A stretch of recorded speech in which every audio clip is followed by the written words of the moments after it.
Hello प्यारे बच्चों, welcome back to our channel billion education where we aim to reach and teach billion population. तो प्यारे बच्चों, जैसे कि आप सब जानते हैं, थर्मोडायनामिक्स का कारवां शुरू हो चुका है और आज उसकी 5वीं वीडियोस है। ठीक है, तो आई होप आप सब ने इसके पहले की सारी वीडियोस देख ली होगी, अपने नोट्स को बना लिया होगा और उनके कंटेंट को अच्छे से प्रिपेयर कर लिया होगा। आई होप प्यारे बच्चों आप अच्छे से सब लोग पढ़ रहे हो, क्योंकि आपकी बोर्ड एग्जाम काफ़ी नज़दीक आ रही है। जी हाँ, आपको छुट्टियों को अच्छे से यूटिलाइज करना है और साथ ही साथ आपको एक प्रॉपर शेड्यूल बनाना है कि आपकी दिनचर्या कैसी होगी, like how you will spend your entire day. ऐसा करना है आपको, क्योंकि आने वाले 3-4 महीनों के बाद आपकी एग्जाम है और जो बच्चे एंट्रेंस के लिए प्रिपेयर कर रहे हैं उनका जेई तो आप सब जानते हो ना, बोर्ड के पहले ही आ जाता है। ठीक है प्यारे बच्चों, तो इसके पहले हमने अपने 4 वीडियोस कवर किए थे थर्मोडायनामिक्स के और आज ये 5वां वीडियो है। ठीक है, और ये जो है ये रिलेटेड है enthalpy change. Enthalpy change in various phase transformation, मतलब जैसे आप आइस को लिक्विड में कन्वर्ट करते हो तो उसमें क्या हीट का चेंज होता है, ये हमें पढ़ना है। ऑब्वियसली जो आइस है वो मेल्ट होगा तो वो हीट लेगा और वो कांस्टेंट प्रेशर पे हो रहा है, तो उसमें जो हीट का चेंज होगा उसे ही हम क्या कहेंगे, एंथैल्पी चेंज। आई होप समझ में आया। सर ये एंथैल्पी एंथैल्पी सुन के ना मेरा मगज में बहुत टेंशन आता है। अरे टेंशन नहीं लेने का रे बाबा, इधर देखने का, मैं सब समझा देगा। ठीक है, तो चलिए शुरू करते हैं। ये देखिए, enthalpy of physical transformation. Physical transformation, phase change होगा, सॉलिड से लिक्विड बनेगा, लिक्विड से गैस बनेगा या फिर सॉलिड से डायरेक्टली गैस बनेगा। और प्यारे बच्चों, इससे रिलेटेड आपको सिर्फ डेफिनेशन आएगी। क्या आएगी? डेफिनेशन। बाकी अगर कोई फिजिकल ट्रांसफॉर्मेशन हो रहा है, मतलब सॉलिड अगर लिक्विड में कन्वर्ट हो रहा है, लिक्विड अगर गैस में चेंज हो रहा है, तो इसमें क्या एंथैल्पी चेंज हो रहा है, ये आपको ज्यादा याद नहीं रखना है। तो चलिए देखिए, सबसे पहले क्या है एंथैल्पी ऑफ फ्यूजन। तो मैं आपको बताना चाहूंगा यहाँ पे, एंथैल्पी ऑफ फ्यूजन में बड़ा सिंपल सा है। फ्यूजन मतलब होता है आपको सॉलिड को किस में कन्वर्ट करना है बच्चों, लिक्विड में। एकदम सिंपल। और इसकी डेफिनेशन क्या होगी? Enthalpy change. क्या? Enthalpy change that occur. Enthalpy change that occur, इसका मतलब क्या? जो एंथैल्पी चेंज होगी कब? When 1 mole of solid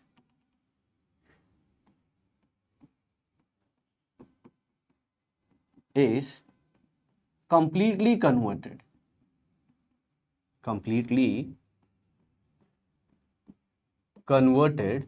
into its liquid state,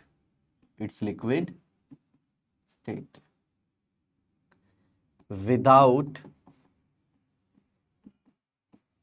change in temperature and constant pressure. मतलब टेम्परेचर में कोई चेंज नहीं होना चाहिए और साथ ही साथ प्रेशर जो है वो कांस्टेंट, वो तो सब जानते हैं, 1 एटमॉस्फेयर। तो जो एंथैल्पी चेंज होगा ना बच्चों, आइस से लिक्विड होने पे, उसी को हम लोग क्या बोल देंगे? Enthalpy of fusion. अब जैसे मैं आपको एक एग्जांपल देता हूँ। आप एक टोप ले लीजिए, उसमें आइस डाल दीजिए और उसको नीचे से आप गर्म करिए और अपनी उंगली डाल दीजिए। आपको तब तक गर्म फील नहीं होगा जब तक कि पूरा आइस मेल्ट नहीं हो जाएगा। समझ में आया? क्योंकि आइस का टेम्परेचर तब बढ़ेगा जब आइस पूरा लिक्विड में कन्वर्ट हो जाएगा और फिर लिक्विड के बाद उसका टेम्परेचर बढ़ना स्टार्ट होगा। समझ में आया? तो यही तो सोचने वाली बात है कि हीट पूरा जो है वो आइस ले लेगा और वो धीरे धीरे क्या होने लगेगा? मेल्ट। समझ में आया? और उसका टेम्परेचर नहीं बढ़ने वाला है। अगर आपको लगेगा तो आप उंगली डाल के देख लेना। समझ में आया? तो ये फिजिकल ट्रांसफॉर्मेशन जो होता है प्यारे बच्चों, ये होता है कांस्टेंट टेम्परेचर पे। तो इसी के साथ एक एग्जांपल ले लेते हैं जिसमें H2O सॉलिड, देखिए H2O लिक्विड में कन्वर्ट हो रहा है, मतलब एक सॉलिड सब्सटेंस लिक्विड में कन्वर्ट हो रहा है। मतलब आइस किस में कन्वर्ट हो रहा है? पानी पानी है, पानी पानी, तेरा रंग कैसा। समझ में आया? एंथैल्पी ऑफ फ्यूजन कितना है? 6.01 किलो जूल पर मोल। अब ये 6.01 में प्लस बड़ा इंपॉर्टेंट है प्यारे बच्चों, मतलब उतनी हीट आई। याद रखना, डेल्टा एच अगर पॉजिटिव है तो हीट आई, डेल्टा एच अगर नेगेटिव है तो हीट गई। आई बात समझ में? किलो जूल पर मोल मतलब 1 मोल के लिए है ये। ठीक है, कितने पे? 0 डिग्री सेल्सियस। जी हाँ, टेम्परेचर भी बहुत इंपॉर्टेंट है, क्योंकि अगर आप टेम्परेचर का वारा न्यारा करोगे ना प्यारे बच्चों, तो हीट में चेंज हो जाएगा। अब ये क्या किया आपने, सॉलिड को लिक्विड में कन्वर्ट किया, तो इसी का एक रिवर्स प्रोसेस होता है क्या, जिसमें लिक्विड से आप सॉलिड बना सकते हो, और उसे क्या कहते हैं, एंथैल्पी ऑफ फ्रीजिंग या फिर एंथैल्पी ऑफ सॉलिडिफिकेशन। तो उसका डेफिनेशन भी होगा थोड़ा सा change, enthalpy change that occur when 1 mole of liquid is completely converted into its solid state. आया समझ में, solid state without change in temperature and constant pressure. Yes, आया दिमाग में, चमका कि नहीं? यस सर, चमका। तो देखिए इसी का साइन उल्टा हो जाएगा, प्लस 6.01 था, ये रिवर्स हो जाएगा। कब सर? जब हम लिक्विड से सॉलिड बनाएंगे। क्यों बताओ? उतनी हीट निकाल लोगे ना भाऊ, बोला कि ना? हाँ सर, उतना हीट तो निकाल लेंगे। यस प्यारे बच्चों, तो ये देखिए अब दूसरा पार्ट आ गया, क्या? Enthalpy of vaporisation. सब कुछ सेम प्यारे बच्चों, सब कुछ सेम, सिर्फ एक छोटा सा चेंज करोगे इधर, मैं आपको बता रहा हूं। यहाँ पे सॉलिड के बदले यहाँ पे क्या आ जाएगा, लिक्विड, और यहाँ पे लिक्विड के बदले क्या आएगा, गैस। तो ये पहला चेंज और ये दूसरा चेंज। यस, मैं आपका काम आसान करने के लिए बता रहा हूं। तो पहले चेंज पे आप क्या लिखोगे? यस, पहले चेंज पे आप लिखोगे लिक्विड,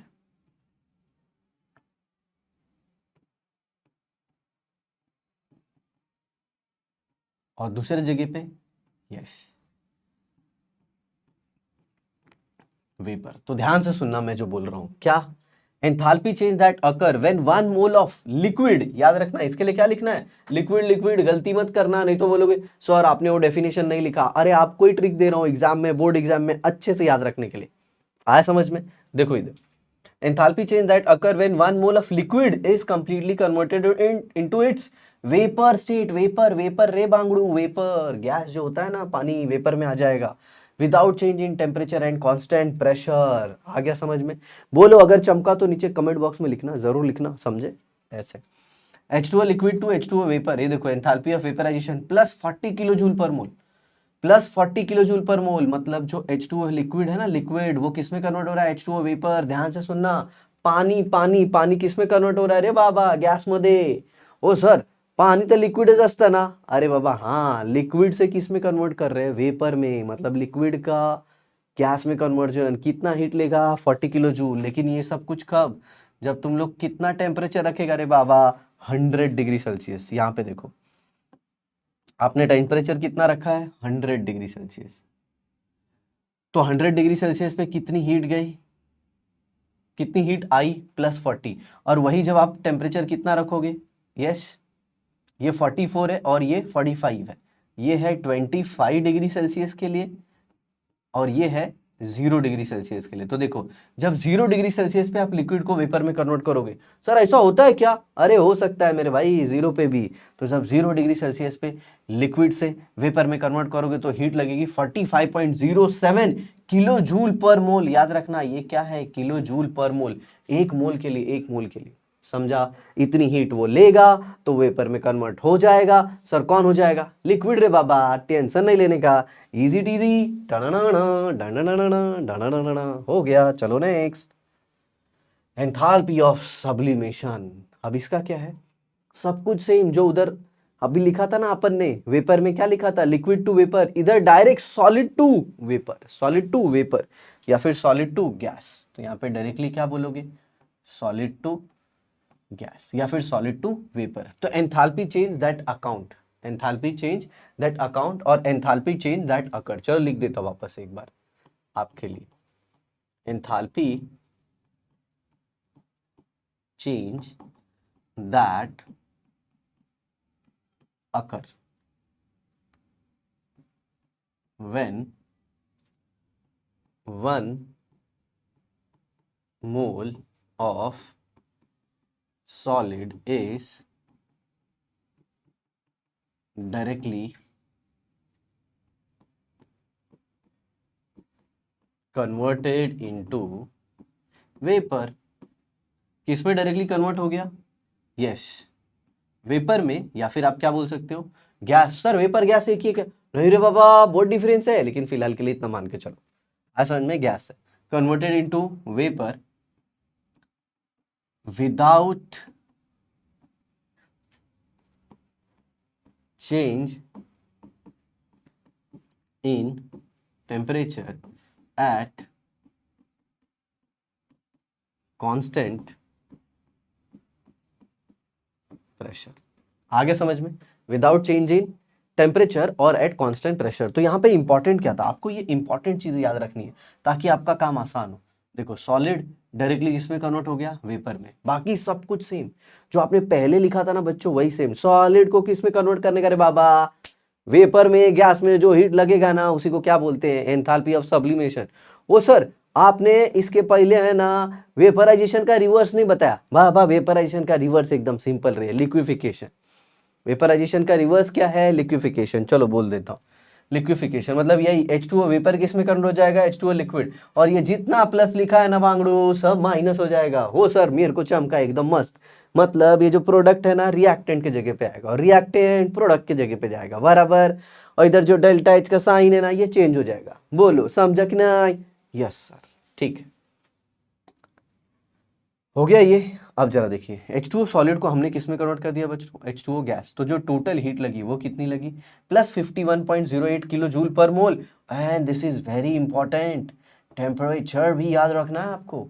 समझ में आया, टेम्परेचर, टेम्परेचर 0 डिग्री सेल्सियस। अब जरा देखिए यहीं पे एक इंपॉर्टेंट चीज हम प्रूफ करेंगे कि एंथैल्पी जो होता है वो स्टेट फंक्शन होता है। एंथैल्पी क्या होता है, स्टेट फंक्शन। कहने का मतलब क्या है सर, कहने का मतलब क्या है, अगर आप सॉलिड दैट इज आइस को डायरेक्टली गैस में कन्वर्ट करो, या फिर पहले आइस को पानी में लाओ और फिर पानी से गैस में या वेपर में कन्वर्ट करो, तो जो टोटल हीट होगी वो एक स्टेप में या दो स्टेप में सेम आएगी। अपन अब भी प्रूफ करेगा। इधर देखो, इधर इधर ये देखो, पहले आपने क्या किया, H2O सॉलिड से क्या बनाया, H2O लिक्विड। देखो यहाँ पे लिखा भी है, इट इज वन स्टेप और a two step process, enthalpy change will remain same. तो H2O सॉलिड से पहले H2O लिक्विड बनाया, कितना हीट लगा, 6.01 किलो जूल पर मोल। अभी थोड़ी देर पहले ही देखा था अपन ने 0 डिग्री सेल्सियस पे, समझा। और फिर H2O लिक्विड को किस में कन्वर्ट किया, H2O वेपर में। एंथैल्पी ऑफ वेपराइजेशन कितना है, 45.07 किलो जूल पर मोल, किस पे, 0 डिग्री सेल्सियस पे। अब जरा देखो इस पूरे प्रोसेस में क्या हो गया, ये लिक्विड लिक्विड क्या आंसर रे बाबा, समझ में आया। तो इधर क्या आया, H2O सॉलिड किस में कन्वर्ट हो गया, H2O वेपर या फिर गैस बोलोगे। और ये डेल H क्या आएगा, सब्लिमेशन। तो सब्लिमेशन की वैल्यू कितनी आएगी, इसका टोटल कर दो, इसका टोटल करो, 6.01 एंड 45.07, तो ये हो जाएगा 51 पॉइंट, ये हो जाएगा 51.08 किलो जूल पर मोल। बोलो आया समझ में प्यारे बच्चों। तो ये देखो इधर भी आपने किया था 51.08 किलो जूल पर मोल, ये देखो आया समझ में। यही चीज तो उधर बताया मैंने, एक स्टेप में करो या फिर दो स्टेप में करो या फिर 10 स्टेप में करो। एक धांसू एग्जाम्पल मैं देता हूं आपको, जो मैंने आपको पहले स्टेट फंक्शन में भी दिया था। क्या, आप एक टेक्स्ट बुक है केमिस्ट्री की 350 पेजेस की, एक बार में पढ़ डालो, 10 बार में पढ़ो या जीवन भर पढ़ते रहो, पेजेस तो बदलेंगे नहीं ना। वही यही बता रहा है कि एंथैल्पी क्या है, स्टेट फंक्शन। इसीलिए देखो enthalpy of sublimation is equal to enthalpy of fusion plus enthalpy of vaporisation. देख लो प्यारे बच्चों, ऐसा क्वालिटी कंटेंट स्टेट बोर्ड में नहीं मिलने वाला है। समझ में आया, चूरन लेके मत खुश हो जाना, समझे। देखो अब इसको डब्बे में बंद करते हैं, समझे। अगर आपको मेरी बात सही लिखी तो कमेंट बॉक्स में, मेरी बात सही लग रही है तो कमेंट बॉक्स में जरूर लिखना ईस्ट और west, billion education is best. समझ में आया, तो ये सारी आपकी चीजें थी। नेक्स्ट देखते हैं, एंथैल्पी ऑफ आयनाइजेशन। अब इसमें हम क्या कर रहे हैं, देख सकते हो आप, हेडिंग यहाँ पे लिखा है एंथैल्पी ऑफ एटॉमिक और मॉलिक्यूलर चेंजेस। इस मतलब क्या है, आप एटॉमिक लेवल पे कुछ चेंज करने वाले हो, आप मॉलिक्यूलर लेवल पे कुछ चेंज करने वाले हो। सर एटॉमिक मॉलिक्यूलर लेवल पे चेंज मतलब क्या, जैसे एक एटम का इलेक्ट्रॉन निकाल लिया रे बाबा, आयन बना दिया। एटम का इलेक्ट्रॉन निकालने के बाद क्या बना दिया, आयन बना दिया। आया समझ में। या फिर कोई मॉलिक्यूल था, उसके सारे बॉन्ड तोड़ दिया आपने, जैसे जैसे H2O था तो HOH, सारे बॉन्ड तोड़ दिए, तो उसको एटमाइजेशन बोलते हैं। तो वही प्रोसेस देखेंगे, ठीक है। देखिए यहाँ पे एंथैल्पी ऑफ आयनाइजेशन, पहला इसका डेफिनेशन लिखेंगे। क्या, what is enthalpy of ionisation, enthalpy change that accompany, पहले का जो डेफिनेशन था वो भी लिख सकते हो, ऐसा कोई टेंशन वाला बात अकॉम्पनाइंग लिख सकते हो या फिर enthalpy change that occur conversion of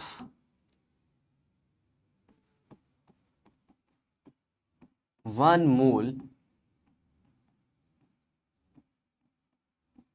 gaseous atom into gaseous cation at fixed temperature and pressure. इसी को क्या बोलेंगे? जी हाँ मेरे बच्चों, इसी को कहेंगे एंथैल्पी ऑफ आयनाइजेशन। एकदम सिंपल भांगड़ू, आयन बनाने का, ऐसा लिख देने का, enthalpy change that occur when 1 mole atom is converted into 1 mole ion in gaseous state. बस एकदम सिंपल, बिल्कुल भी टेंशन नहीं लेने का। अब देखो यहाँ पे सोडियम गैस है, सोडियम गैस से क्या बन गया? Sodium ion, sodium ion. और इसमें जो हीट लगी वो कितनी लगी? 494 किलो जूल पर मोल। सर ये क्या लिखा आपने? डेल्टा एच आयनाइजेशन, समझ में आया? Delta ionisation H. तो प्यारे बच्चों ये सिंबल है, ये रिप्रेजेंट करता है कि प्रोसेस क्या हो रहा है। तो डेल्टा और एच के बीच में जो प्रोसेस है वो लिखना होता है। तो ये देखो, ये डेल्टा और ये एच, और उसके बीच में आपने क्या लिख दिया? आयनाइजेशन। मतलब इसमें क्या हो रहा है? 1 मोल जो एटम है वो कन्वर्ट हो रहा है मेरे बच्चों किसमें? 1 मोल आयन में। याद रखना 1 मोल, हाँ 1 मोल, इधर लिखा है, इधर लिखा है पर मोल। समझ में आया? तो ये क्या किया आपने एंथैल्पी ऑफ आयनाइजेशन में? 1 मोल एटम से 1 मोल क्या बना दिया?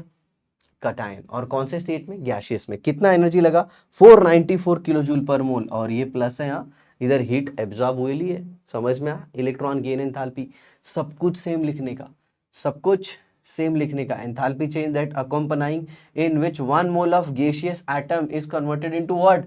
Gaseous anion. मतलब सब कुछ सेम। इधर क्या लिखने का? सिर्फ gaseous atom is converted into what? Gaseous anion। और same at constant temperature and pressure. एकदम आपका काम आसान कर दिया मैंने, एकदम आसान, धड़ल्ले से एकदम याद रखो। ये सब बहुत ही सिंपल है। तो ये देखो, क्लोरीन गैस था, क्लोरीन अनायन बन गया, क्लोरीन गैस था, क्लोरीन अनायन बन गया। और एनर्जी कितना इसने रिलीज किया? 349 किलो जूल पर मोल। सर इधर ये साइन नेगेटिव है, इधर ये साइन पॉजिटिव है। Sir enthalpy of ionization positive और electron gain enthalpy negative. Sir इसमें और इसमें क्या डिफरेंस है? ये बांगड़ू, इसमें एक एटम ने इलेक्ट्रॉन लेके क्या बना दिया? अनायन। और एक नॉन मेटल जब ये इलेक्ट्रॉन लेता है ना, स्टेबल होता है, उसका ऑक्टेट कंप्लीट होता है तो एनर्जी रिलीज करता है। और इधर सोडियम का आपने क्या किया? इलेक्ट्रॉन निकाला, न्यूक्लियस पे उसका अट्रैक्शन था, तो न्यूक्लियस के अट्रैक्शन से उसको बाहर निकालने का है, एनर्जी देना पड़ेगा ना। आपका दोस्त घर में बैठा है, बाहर बुलाने का उसको लालच तो देना पड़ेगा ना भाई। क्या, चल चल तेरे को वड़ा पाव खिलाता हूँ, चल चल तेरे को मैं क्या बर्गर खिलाता हूँ। समझ में आया? ऐसा क्लियर, एकदम सिंपल। तो आप याद रख लेना, इलेक्ट्रॉन गेन एंथैल्पी जो है ना, इसमें जो हीट का चेंज होगा। बहुत सारे बच्चे ये भी बोलते हैं सर ये एंथैल्पी मतलब क्या होता है? Heat transferred at constant pressure. बस जो हीट का ट्रांसफर होगा ना कांस्टेंट प्रेशर पे, उसी को एंथैल्पी कहते हैं। डन। तो क्लोरीन एटम ने इलेक्ट्रॉन ले लिया, Cl माइनस बना दिया, इसमें जो हीट रिलीज होगी वो कितनी होगी? -349 किलो जूल पर मोल। आ गया समझ में? चल नेक्स्ट, एंथैल्पी ऑफ सॉल्यूशन। ये एंथैल्पी ऑफ सॉल्यूशन क्या होता है? इसमें जो एंथैल्पी चेंज रिएक्शन कराती है ना, जब 1 मोल हम लोग आयनिक सॉलिड को या फिर 1 मोल कंपाउंड को डिसॉल्व कर लेते हैं लिमिटेड अमाउंट ऑफ वाटर में। समझ में आया? तो what is enthalpy of solution? Enthalpy of solution is, चलिए इसको पहले 2 पार्ट में मैं डिवाइड कर देता हूं।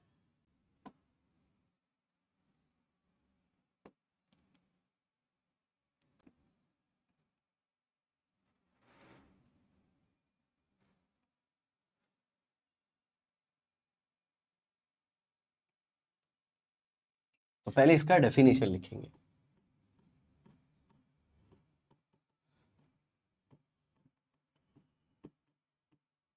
एंथैल्पी चेंज, वही वाली चीज जो अभी पहले लिखा था, अकॉम्पनाइंग। चलो लिख देता हूँ, नहीं तो कुछ बच्चे बोलेंगे ओ सर मला अकॉम्पनाइंग चीज स्पेलिंग येत नाही हो, तुम्ही लिहा इथे। Enthalpy change अकॉम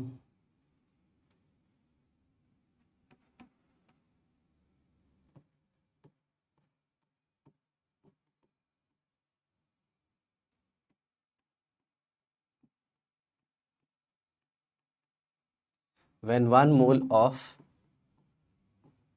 compound is dissolved in limited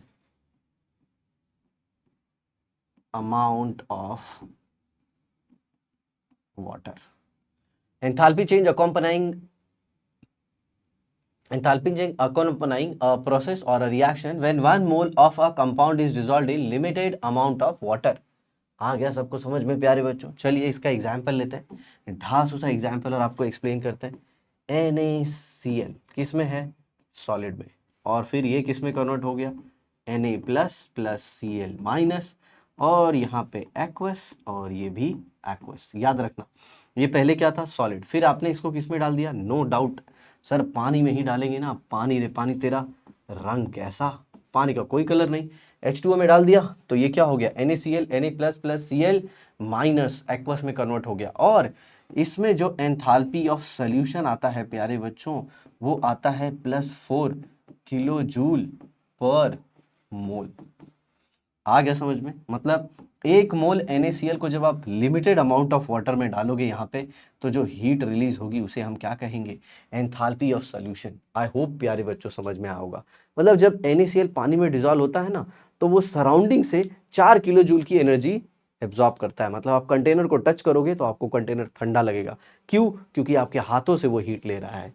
समझ में आया? सिंपल एकदम। 1 मोल लो, पानी में डिजॉल्व कर दो, जो भी हीट का आदान प्रदान लेना देना होगा उसे एंथैल्पी ऑफ सॉल्यूशन कहेंगे। अब जरा ध्यान से रखिए, enthalpy of solution is a 2 step process. 2 step process है ये। कितना स्टेप प्रोसेस है? 2 स्टेप। सबसे पहला स्टेप क्या? सबसे पहला क्या है? जो NaCl है वो अपने लैटिस में टूटेगा। मतलब NaCl solid is converted into what? Na plus plus Cl minus. किस में? यस, गैस और फिर गैस। ओके, गैस मतलब फ्री स्टेट में। गैस मतलब फ्री स्टेट, Na प्लस और Cl माइनस, ऐसे टूट गया। ये पहला स्टेप है। इसमें जो एनर्जी लगेगी उसे हम कहेंगे डेल्टा HL। सर ये क्या है? इसे हम कहते हैं प्यारे बच्चों लैटिस एंथैल्पी। इसे हम क्या कहते हैं? इसे हम कहते हैं लैटिस एंथैल्पी। चलिए इसका कलर भी चेंज कर देता हूं ताकि आपको ये एकदम अच्छे से याद रहे कि पहले NaCl क्या होता है? टूटता है। किसमें?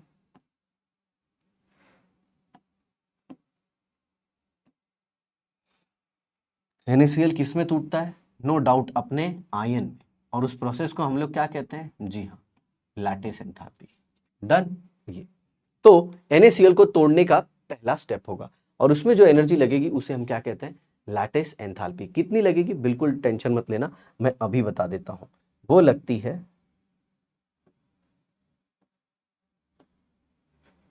790 किलो जूल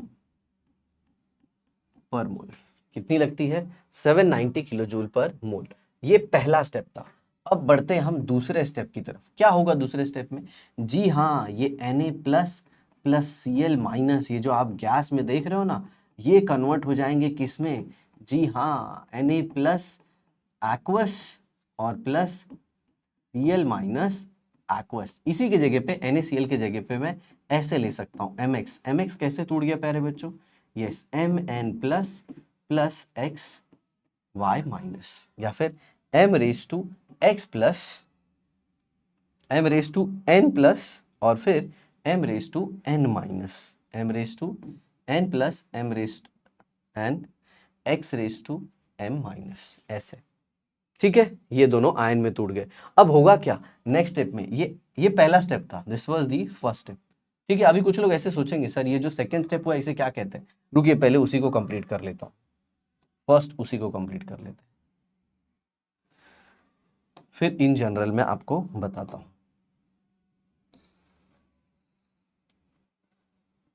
तो ये जो स्टेप हुआ प्यारे बच्चों, इसे हम कहते हैं हाइड्रेशन एंथैल्पी। इसमें जो एनर्जी रिलीज होगी इसे हम कहेंगे डेल एच हाइड्रेशन।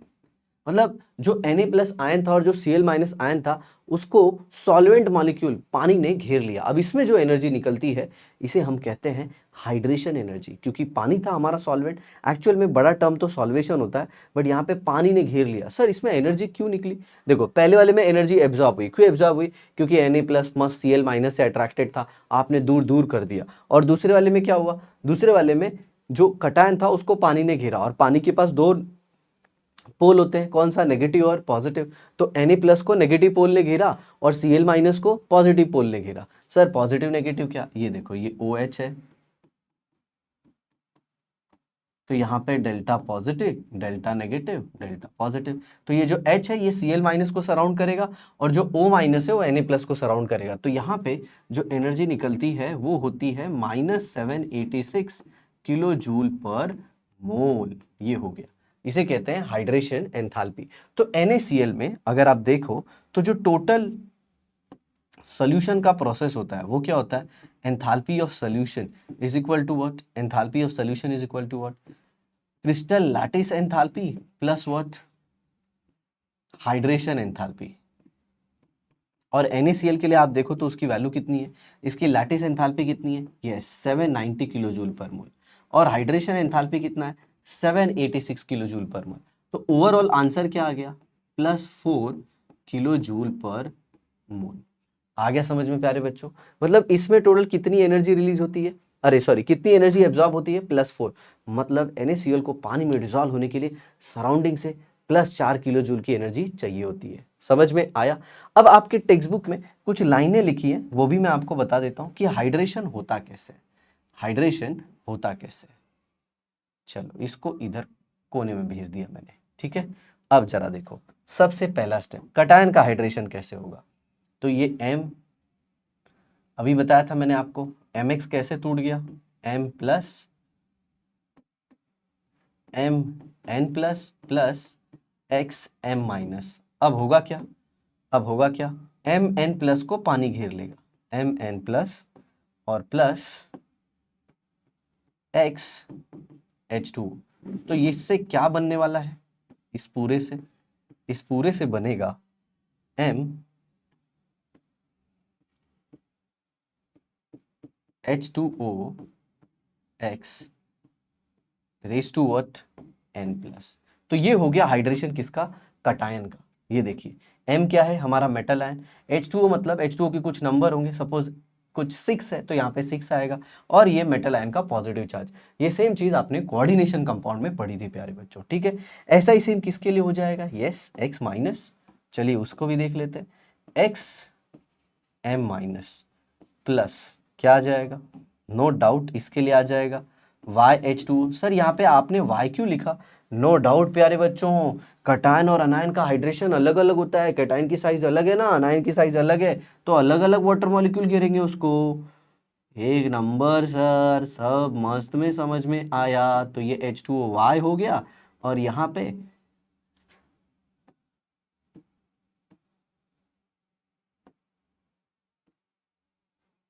पे ये क्या आ गया? N-। डन, एकदम सिंपल। तो ये हाइड्रेशन का भी काम हो गया। तो इसी के साथ आपका एंथैल्पी ऑफ सॉल्यूशन भी खत्म हो गया, ठीक है। चलिए अभी आगे बढ़ते हैं। नेक्स्ट क्या है? थर्मोकेमिस्ट्री। सर ये थर्मोकेमिस्ट्री क्या है? जी हाँ, हीट का एप्लीकेशन हम लोग किस में पढ़ेंगे? थर्मोकेमिस्ट्री में। The application of heat in chemical reaction. समझ में आया? Is dealt in what? Thermochemistry. आपको अगर ये थोड़ा इधर उधर लग रहा है तो इसे मैं सेंटर में ले लेता हूँ प्यारे बच्चों। चले बांगड़ू, सेंटर में आ जा। Yes, enthalpy change in a chemical reaction.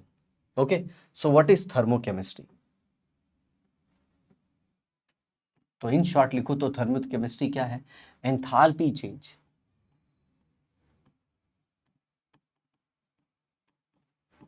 Enthalpy change during a chemical reaction. देखिए यहाँ पे बगल में भी मैंने लिख दिया है, अगर आप ऊपर देखें तो ये देखिए enthalpy change in a chemical reaction, या फिर क्या एंथैल्पी चेंज होगी जब एक केमिकल रिएक्शन होगा।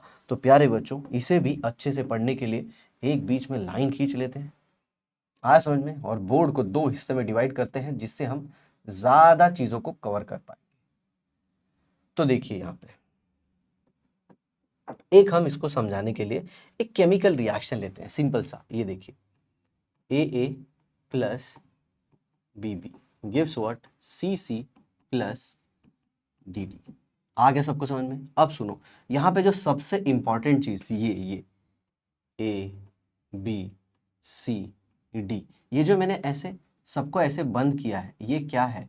ये है स्टोइशियोमेट्रिक कोएफिशिएंट। 11th स्टैंडर्ड में आपने पढ़ा होगा, it is called as stoichiometric coefficient. I hope आपने समझा। It is called as what, stoichiometric coefficient. तो ये एक बैलेंस केमिकल रिएक्शन। सबसे पहले थर्मोकेमिस्ट्री का रूल, जो केमिकल रिएक्शन होना चाहिए वो बैलेंस होना चाहिए। अब आपको इसमें निकालना है एंथैल्पी चेंज, एंथैल्पी चेंज या फिर del H of the reaction. तो कैसे होगा del H of the reaction? तो यहाँ पे देखिए, del H of the reaction is equal to summation of enthalpy of product minus summation of enthalpy of reactant. कहने का मतलब क्या है? एकदम सिंपल। देखो यहाँ पे एक ब्रैकेट लेंगे, ठीक है, इसमें हम लोग क्या लेंगे, C into del H of C plus D into, ये डेल को थोड़ा सा हटाते हैं। सर ये C क्या है? एंथैल्पी चेंज फॉर C, मतलब रिएक्टेंट C, अरे सॉरी, प्रोडक्ट C के लिए, और प्लस उसी में अब हम D के कोएफिशिएंट को, मतलब जो कोएफिशिएंट D है, इसको मल्टीप्लाई करेंगे किससे? जी हाँ, H ऑफ D, राइट। इसको हम एक स्मॉल ब्रैकेट में बंद करते हैं, यस।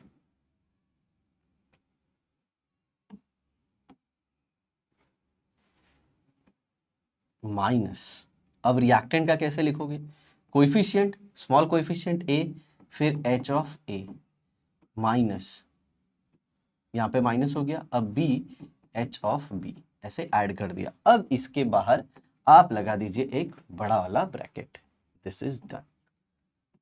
ऐसे, मतलब इन शॉर्ट आपको पूरा ऐसे लिखना है, what is enthalpy of reaction, summation of enthalpy change for product minus summation of del H of reactant. ये है, आया समझ में? अब इसी का डेफिनेशन है, ये डेफिनेशन आप कैसे लिखोगे? ये सब कुछ आपको डेटा में दिया होगा बच्चों, H of C, H of D, H of A, H of B, ये सब कुछ दिया होगा। तो प्रोडक्ट की जो हीट दी है उसमें से रिएक्टेंट की हीट को क्या कर देंगे, माइनस कर देंगे, और उसी से तो ये डेफिनेशन भी आएगी। क्या आएगी डेफिनेशन? देखिए, enthalpy change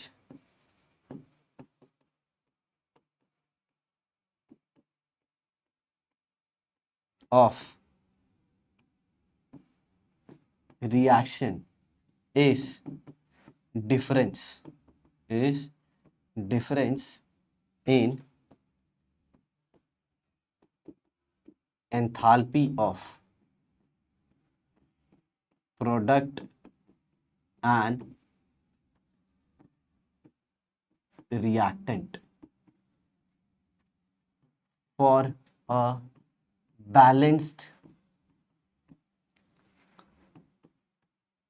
chemical reaction।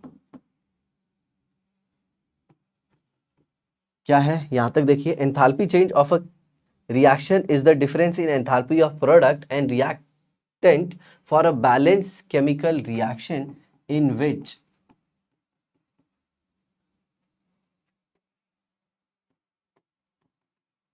enthalpy of reactant and product is is multiplied with their coefficient, with their what? Coefficient। आया समझ में? at with their coefficient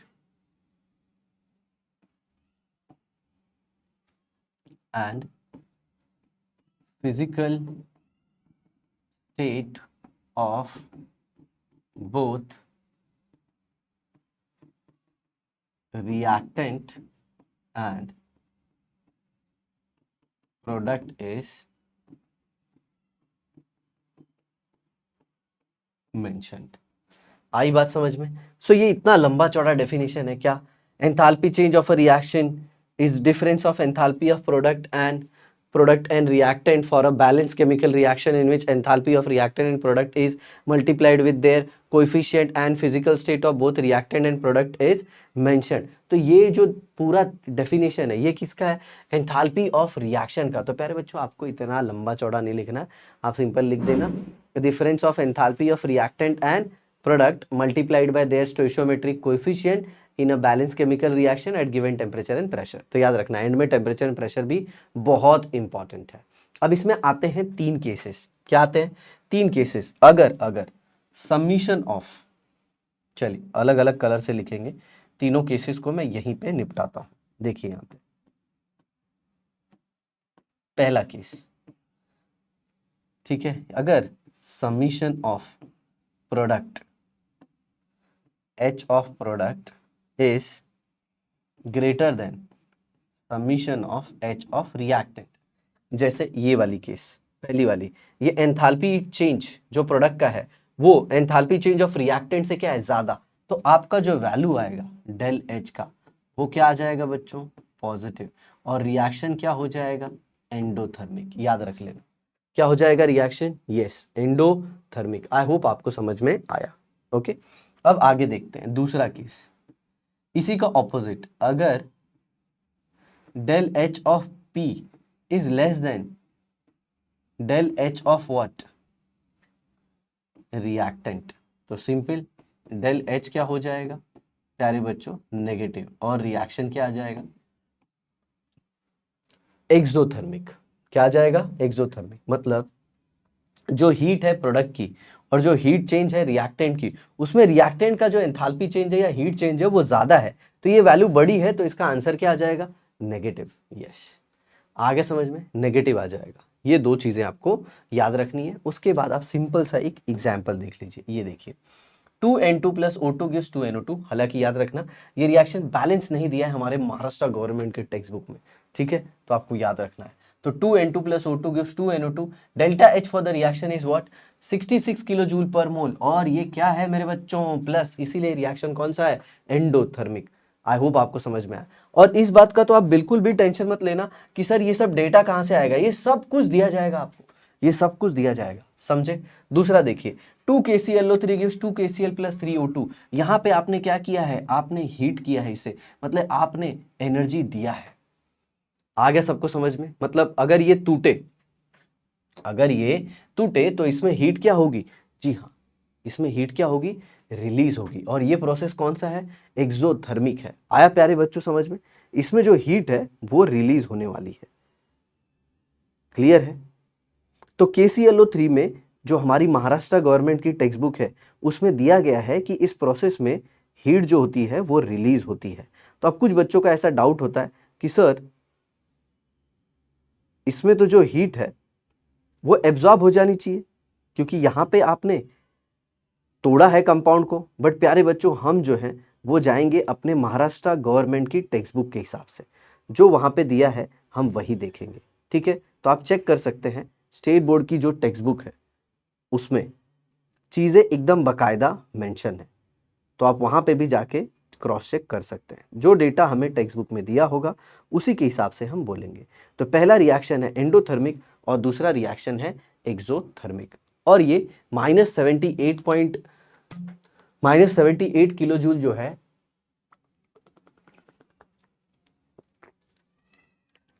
थोड़ा पानी पी लेते हैं बच्चों।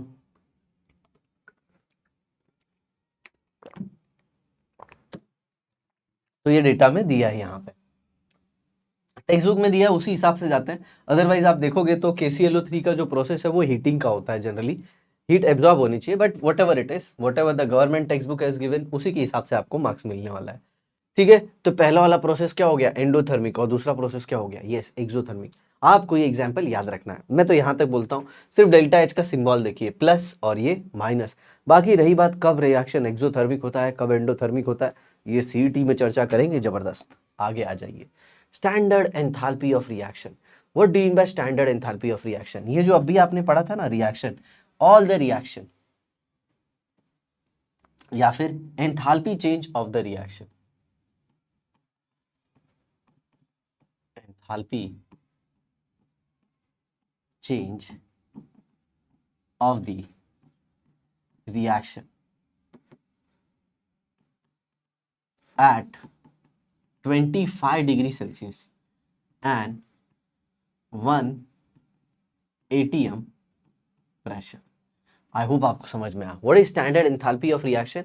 Enthalpy change of the reaction at 25 degree Celsius and 1 ATM की जगह पे हम ले लेंगे 1 बार प्रेशर।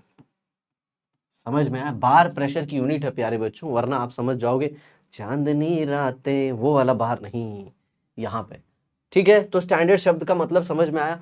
उसमें एक ऐसा रिएक्शन जो 25 डिग्री सेल्सियस और 1 बार प्रेशर पे होता है, तो उसमें जो हीट चेंज होती है उसी को हम कहते हैं स्टैंडर्ड एंथैल्पी ऑफ रिएक्शन। अब इसके कुछ क्राइटेरिया हैं। इसके कुछ क्राइटेरिया क्या है कि जिसमें जो रिएक्टेंट है, reactant and product both should be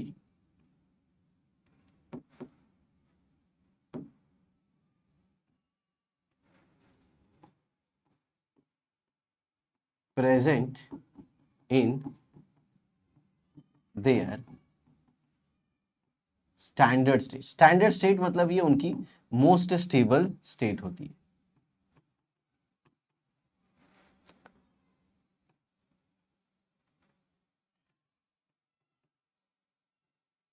done, yes. अब देखिए यहाँ पे लिख दिया गया है ये डेटा, दोनों में आप कंफ्यूज मत हो, इसीलिए इसका मैं कलर ही चेंज कर देता हूँ, वरना आप कंटिन्यूएशन में ले लेंगे तो थोड़ा तकलीफ में आ सकते हैं। ठीक है, अब जरा देखिए, तो इसका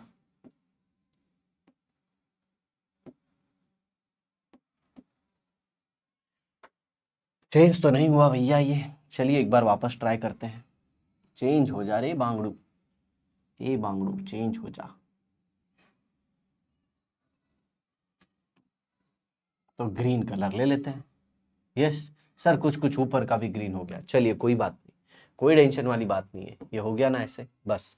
थर्मोडायनामिक स्टैंडर्ड स्टेट, तो यहाँ पे कुछ एलिमेंट या सब्सटेंस दिए हुए हैं, इनकी स्टैंडर्ड स्टेट आपको पता होनी चाहिए। जैसे H2O, H2O की स्टैंडर्ड स्टेट क्या होगी, यस गैस, जिसको हम कैसे लिखेंगे, जी से। तो यहाँ पे देखिए मैं वही वाला फॉर्मेट यूज करता हूँ, ये gas Hg, yes liquid. But प्यारे बच्चों अपने टेक्स्ट बुक में ये गैस दिया है, गड़बड़ है। सोडियम क्या होगा, सॉलिड। कार्बन क्या होगा, यस ग्रेफाइट। कार्बन क्या होगा, ग्रेफाइट। कार्बन की स्टैंडर्ड स्टेट ग्रेफाइट होती है, डायमंड नहीं होगी, डायमंड नहीं होगी, आप ये याद रखना, डायमंड जो है वो गलत है। ठीक है, नेक्स्ट C2H5OH, यस इसे कौन नहीं भूल सकता। अरे सर ये तो अल्कोहल है ना, इसे कौन भूल सकता है। चलो कोई बात नहीं, देखो यहाँ पे, ओए अल्कोहल मत, अल्कोहल तो पीना भी मत, इससे बहुत प्रॉब्लम होता है। सर क्या प्रॉब्लम होता है, अरे वो तो पीने के बाद पता चलता है ना। तो ये लिक्विड हो गया, और ये क्या हो गया, कैल्शियम कार्बोनेट सॉलिड, और उसके बाद CO2 आ गया। नहीं सर ये CO2 का तो बहुत इजी है, मैं भी याद रख लूंगा, ये गैस हो गया। अरे चलो कोई बात नहीं, मैं H2O का भी बता देता हूँ आपको। ये देखो H2O आ गया। सर H2O कौन से स्टेट में होगा, अरे भांगड़ू तुझे H2O नहीं पता, H2O तो लिक्विड होगा ना। मुझे ये पता है सर। ठीक है प्यारे बच्चों, तो इन जो सब्सटेंस का मैंने स्टैंडर्ड स्टेट लिखा है ये आपको याद होना चाहिए, क्योंकि जो स्टैंडर्ड एंथैल्पी ऑफ रिएक्शन है उसमें यही सारी चीजें आती हैं। अब आ जाता है थर्मोकेमिकल इक्वेशन। ये थर्मोकेमिकल इक्वेशन क्या होता है, तो चलिए वन बाय वन चीजों को समझते हैं, मैं आपको बताता हूं। तो सबसे पहले जो थर्मोकेमिकल इक्वेशन है प्यारे बच्चों, वो बैलेंस होना चाहिए। क्या होना चाहिए, balance. The thermochemical equation should be balance. दूसरा दूसरा फिजिकल स्टेट, क्या, फिजिकल स्टेट किसका, reactant and product both should be mention. Physical state of reaction and product दोनों का मेंशन होना चाहिए। जैसे एक रिएक्शन है A plus B gives what C plus D, तो यहाँ पे मान लो ये गैस है, ये सॉलिड है, ये लिक्विड है और ये गैस है, ये सब कुछ अच्छे से दिया होना चाहिए। दूसरा दूसरा उसके बाद क्या है, enthalpy change, enthalpy change, no doubt standard enthalpy change, standard enthalpy change. Del H naught ये मेंशन होना चाहिए, मतलब इस रिएक्शन का del H naught plus minus जो भी होना चाहिए। तो enthalpy change with proper sign. समझ में आया? अब next, if reaction is reversed, अगर रिएक्शन रिवर्स हो गया तो इसका एंथैल्पी साइन भी चेंज हो जाएगा। मान लीजिए इस रिएक्शन का एंथैल्पी था प्लस एक्स, अब मैंने रिएक्शन को रिवर्स कर दिया। सर रिवर्स करने का मतलब क्या है? जो प्रोडक्ट है उनको रिएक्टेंट बना दिया और रिएक्टेंट को प्रोडक्ट बना दिया। ये देखिए C प्लस डी, ये C और D जो प्रोडक्ट थे वो लेफ्ट साइड में आ गए और A प्लस बी जो रिएक्टेंट थे वो राइट साइड में आ गए। मतलब मेरे भैया जो प्रोडक्ट है वो रिएक्टेंट बन गया और रिएक्टेंट क्या बन गया? प्रोडक्ट। मला वाटतं कळतंय तुम्हा लोकांना? लवकर लवकर लिहा कमेंटमध्ये। तो ये जो C है और D है ये प्रोडक्ट है और ये जो रिएक्टेंट है वो right hand side. No doubt इन लोग का फिजिकल स्टेट भी अपन को लिखने को मांगता। A क्या हो जाएगा? गैस। B क्या हो जाएगा? सॉलिड। बट इधर जो डेल्टा एच है ना, डेल्टा एच नॉट है ना, ये वीडियो लोग चेंज हो जाएगा और ये प्लस एक्स के बदले क्या हो जाएगा? Minus x. ओहो हो, ये कैसे रिएक्शन को रिवर्स कर दिया? देखो ना इधर, ये जो प्रोडक्ट था वो क्या हो गया? रिएक्टेंट। समझ में आया? यस।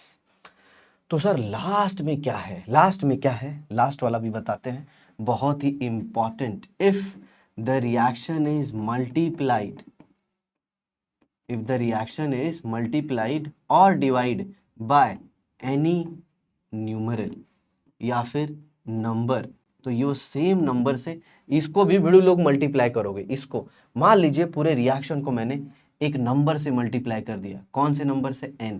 तो n इधर भी आएगा, n इधर भी आएगा, n इधर भी आएगा, n इधर भी आएगा, n इधर भी आएगा।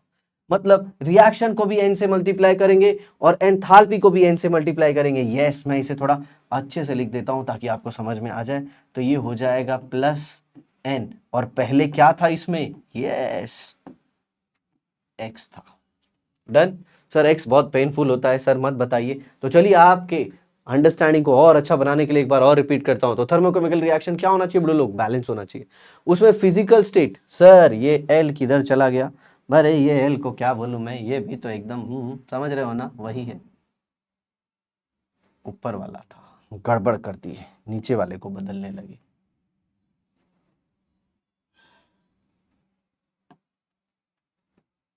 फिजिकल स्टेट जो होना चाहिए रिएक्टेंट और प्रोडक्ट का सब मेंशन होना चाहिए। Next, enthalpy change. Enthalpy change मतलब हीट रिलीज हुई या फिर एब्जॉर्ब हुई, स्टैंडर्ड हो भी, स्टैंडर्ड 25 डिग्री सेल्सियस 1 बार प्रेशर पे उधर मेंशन करना चाहिए।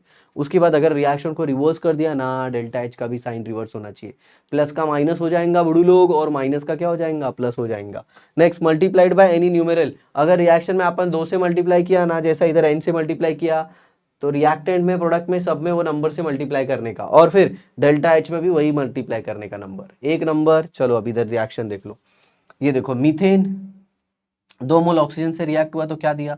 कार्बन डाइऑक्साइड और 2 mole of what? H2O। Reaction देखो एकदम बैलेंस है बुडुलो, एकदम बैलेंस। सबसे पहले बैलेंस है। फिजिकल स्टेट देखो सबका मेंशन है, एंथैल्पी चेंज भी देखो इधर मेंशन है। लेकिन सर ये रिवर्स और ये क्या? वो तो तुम करेगा ना, वो तो तुम करोगे ना। जब इस रिएक्शन को रिवर्स कर दोगे बांगड़ू, तो यहाँ पे जो होगा, यहाँ पे वो 890 है। क्या है?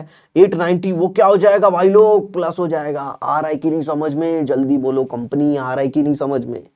फटाफट फटाफट। अरे सर मस्त समझ में आ रहा है, ठीक है। 890 किलो जूल पर मोल लिख दो ना यार, पुरपुर लिख दो पर मोल, क्योंकि यहाँ पे मीथेन 1 मोल है।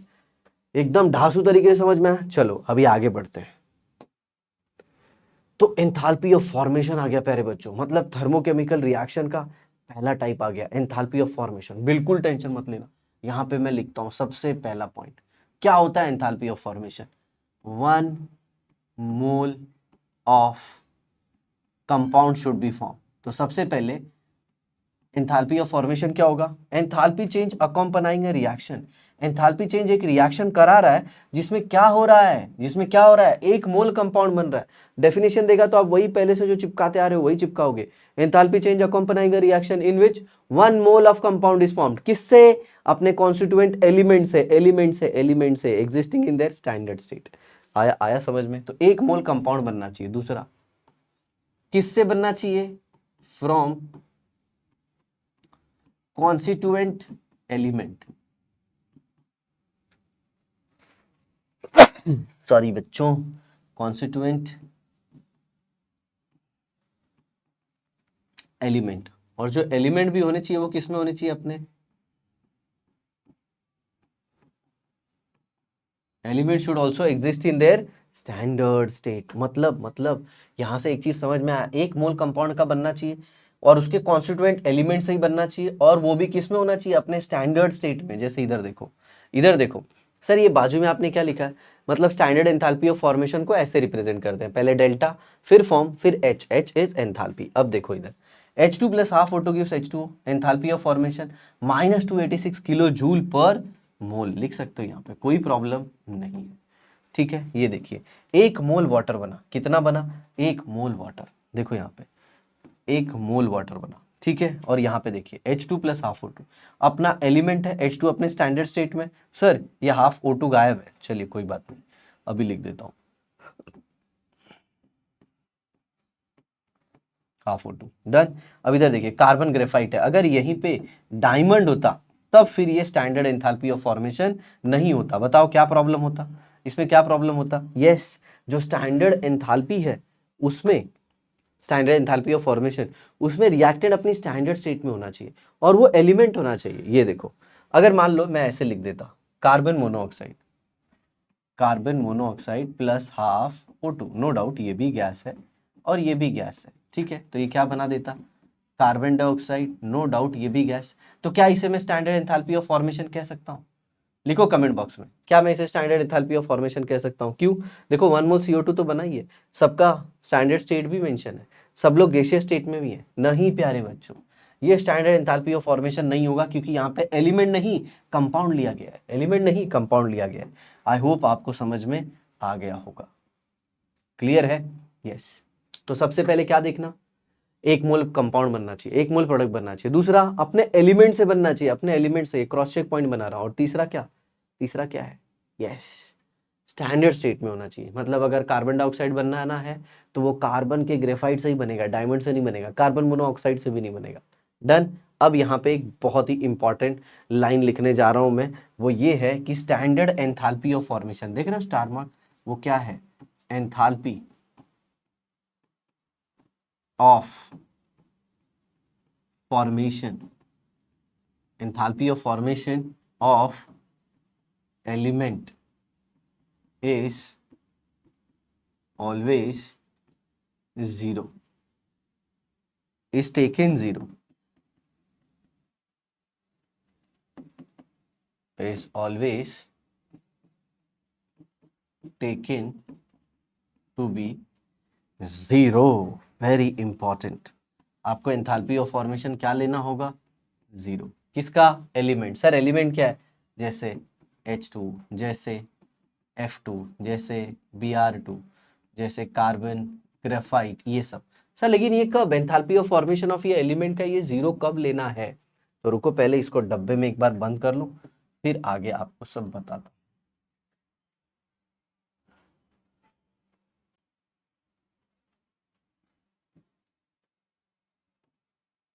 ठीक है, कब? जब आपको न्यूमेरिकल करना होगा इसमें। मान लो आपको एंथैल्पी ऑफ रिएक्शन निकालना है, तो एंथैल्पी ऑफ रिएक्शन निकालने के बहुत सारे तरीके हैं। अगर एंथैल्पी ऑफ फॉर्मेशन सबका दिया है, हर एक रिएक्टेंट का और प्रोडक्ट का दिया है, तो आप एंथैल्पी ऑफ फॉर्मेशन के डेटा से जो हीट चेंज है रिएक्शन में वो कैसे निकालोगे? चलिए एक एग्जांपल लेता हूं मैं। ये देखिए standard enthalpy of reaction from enthalpy of formation, मतलब रिएक्शन में एंथैल्पी ऑफ फॉर्मेशन के डेटा से हम कैसे निकालेंगे? जैसे मान लीजिए एक रिएक्शन है AA plus BB is giving what? CC plus DD। No doubt सारे की फिजिकल स्टेट मेंशन है, सारे गैस है, सारे क्या है? गैस। और आपको इनका क्या निकालना है? यस, एंथैल्पी ऑफ रिएक्शन निकालना है। तो एंथैल्पी ऑफ रिएक्शन आप निकालोगे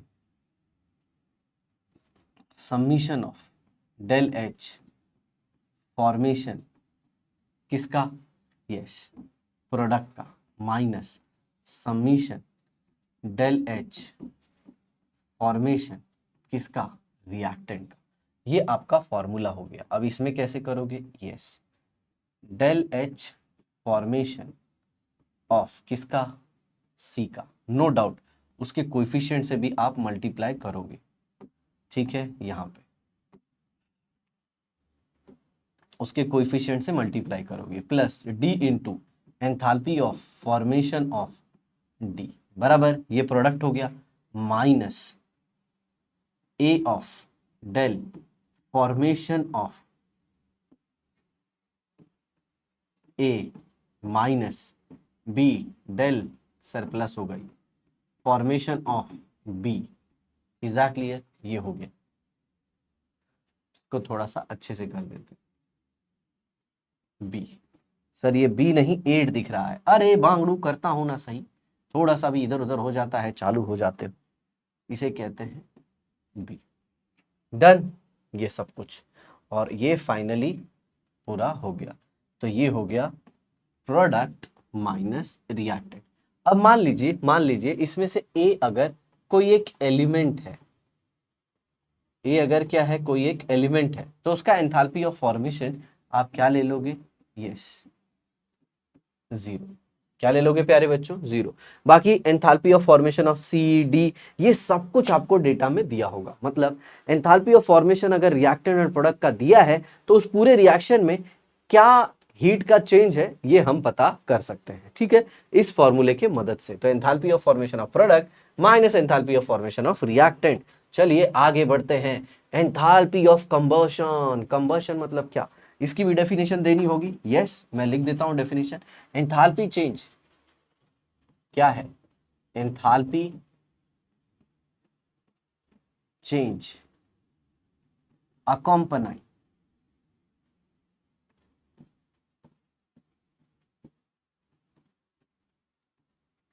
a reaction. Enthalpy change accompanying a reaction when 1 mole of substance is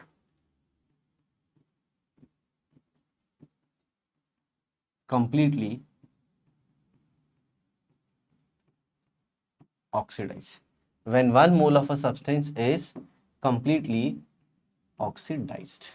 I hope आपको समझ में आ गया। तो ये जो रिएक्शन में मतलब आपने किसी के एक मोल को जला डाला तो उसमें जो हीट रिलीज हुई, मेजॉरिटी ऑफ द टाइम आप देखोगे 99% ऐसे रिएक्शन होते हैं जिसमें एंथैल्पी ऑफ कंबशन क्या होता है, नेगेटिव। कुछ इक्का दुक्का है जिसमें एंथैल्पी ऑफ कंबशन क्या आ जाता है, पॉजिटिव, जैसे नाइट्रोजन है उसमें, ठीक है। तो enthalpy change accompanying reaction when 1 mole of substance is completely oxidize. तो इसमें जो भी हीट का आदान प्रदान होगा इस प्रोसेस में उसे आप क्या कहोगे, एंथैल्पी ऑफ कंबशन। मतलब एक मोल आपको लेना है और उसको पूरी तरह से जला डालना है। तो इसके भी मैं आपको चेक पॉइंट्स देता हूं, ध्यान से सुनिए। सबसे पहले क्या होगा, 1 मोल ऑफ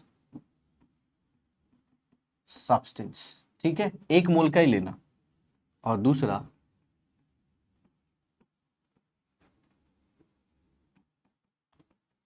कंप्लीटली ऑक्सीडाइज, पूरी तरह से वो क्या हो जाना चाहिए, ऑक्सीडाइज हो जाना चाहिए। तो एक मोल सब्सटेंस एंड दूसरा कंप्लीटली ऑक्सीडाइज। चलिए एग्जांपल ले लेता हूं। मान लीजिए जैसे मैंने ये लिख दिया कार्बन प्लस हाफ O2 और इसने क्या दे दिया, यस कार्बन मोनोऑक्साइड। आया आया समझ में, 1 mole of substance completely oxidise. Is that clear. तो ये देखो कार्बन को मैंने ऑक्सीडाइज कर दिया। कार्बन कोई भी रहे, ग्रेफाइट या फिर डायमंड, उससे फर्क नहीं पड़ता। इसका एक मोल है तो यस इसमें जो एंथैल्पी चेंज होगी उसी को मैं क्या कहूंगा, यस उसी को मैं कहूंगा एंथैल्पी ऑफ कंबशन। एग्जैक्टली है। नेक्स्ट क्या आता है, ये देखिए ये लाइन की जरूरत नहीं है,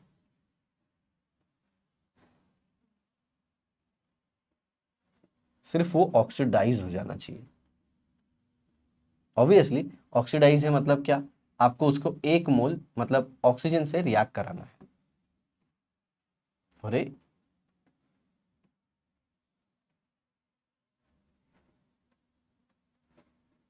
तो 1 मोल सब्सटेंस और ऑक्सीडाइज, तो 1 मोल कार्बन ऑक्सीडाइज, तो ये एंथैल्पी ऑफ कंबशन का रिएक्शन है। अब जरा देखना, मैं एक और लिखता हूं, 2CO plus half O2 is giving what, CO2। No doubt सबका गैस भी लिखना है, I hope you can understand, सारे गैस ही हैं इसमें एक्सेप्ट ये पहला वाला एग्जाम्पल, इसमें मैंने सपोज ग्रेफाइट ले लिया है, बाकी सारे गैस है और इसमें सब गैस है, तीनों गैस गैस गैस। तो जरा बताइए क्या सेकेंड रिएक्शन को मैं एंथैल्पी ऑफ कंबशन कह सकता हूं? नहीं नहीं, कभी नहीं।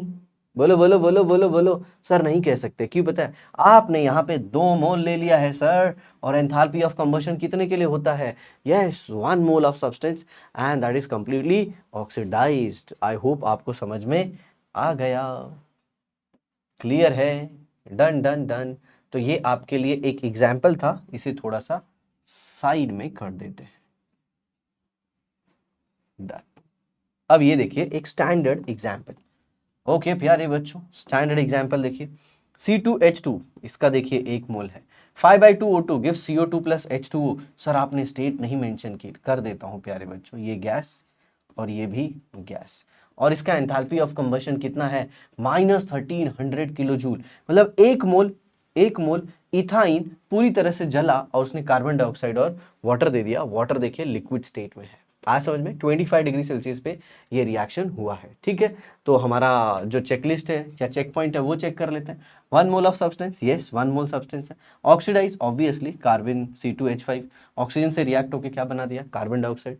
तो इसे हम कहते हैं प्यारे बच्चों एंथैल्पी ऑफ कंबशन। तो ये था आज का हमारा 5वां एपिसोड। आई होप आपको बहुत ही अच्छे समझ में आया होगा। अगर आप चैनल पे नए हो तो चैनल को सब्सक्राइब कर दो, इस वीडियो को अपने दोस्तों तक पहुंचा दो, ऑब्वियसली वो भी सीख जाएंगे। और अगर आपको कोई तकलीफ है तो ज़रूर कमेंट बॉक्स में लिखिए। ठीक है प्यारे बच्चों, तो मेरे बच्चों इसी तरह मस्त रहो, ज़बरदस्त रहो और पढ़ाई करते रहो। Bye bye bye bye.